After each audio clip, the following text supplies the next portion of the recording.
So this is the finished installation of my LED lights, light strip. It's 16 feet. I think I cut off about 4 feet.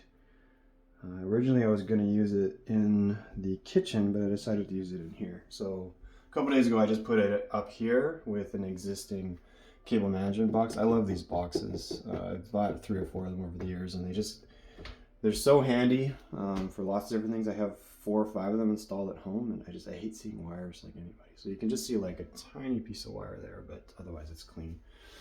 Yeah, so I've got a diffuser up here, which is used to basically just, I mean, it's just a stylistic thing. A lot of people install these LED lights and they don't do anything, but I don't want to see these dots, and without the diffuser, you can see them. So you can only really see if you get super up close. So yeah, so I've got it in the diffuser channel, and then I ended up using the extra slack to go along the side, and I had it temporarily mounted underneath with tape just to see if I liked it.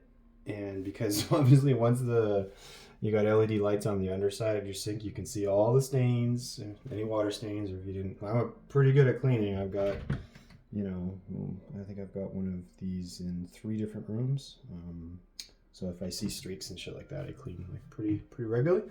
But yeah, I like it. I like the look, but it was temporary. So what I did is I took the same diffuser panel, and it's metal on one side, and then it snaps into the plastic diffuser, and I permanently mounted it inside. It didn't fit to start, so they're not exactly cuttable, these units, but they're metal. But I have a power saw, so I measured it. I made a reasonably exact cut with my power saw, and then I used 2-sided adhesive tape to mount it. The original channel or diffuser channel and mounting or metal channel came with specific like mounting screws, but that would have been really difficult to install and time consuming, so I ended up just using some strong 2-sided adhesive tape, which I've used for other purposes as well, and it's really clean. Yeah, it's interesting. I didn't think about it, but I have it on a timer.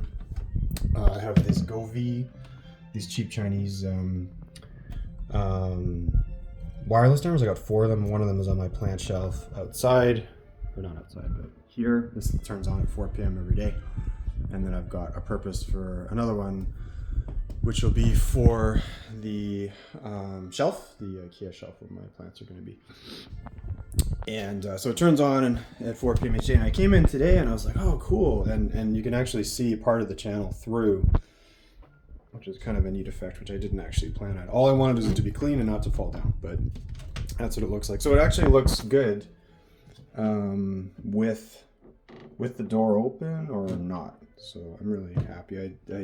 It's one of those things like you measure twice, cut once. Because once it's installed, you know, with any of these DIY things, I don't want to be annoyed by any mistakes that I made. I don't want to see like any inadequacies with cuts or lines or any of that stuff. And I'm not a master at DIY, but I want to do it to the best of my abilities, especially with cable routing and stuff like that. I try to dress the cables as nicely as I can and route them, and there's many different levels and different ways to do it, but I'm usually happy at the end with the result of any of my work. Just like this, right? Like same thing, like there's like a tiny little wire can be seen, and otherwise everything is nicely concealed with cable routing. I didn't want to punch a hole in the drywall to route the wires down.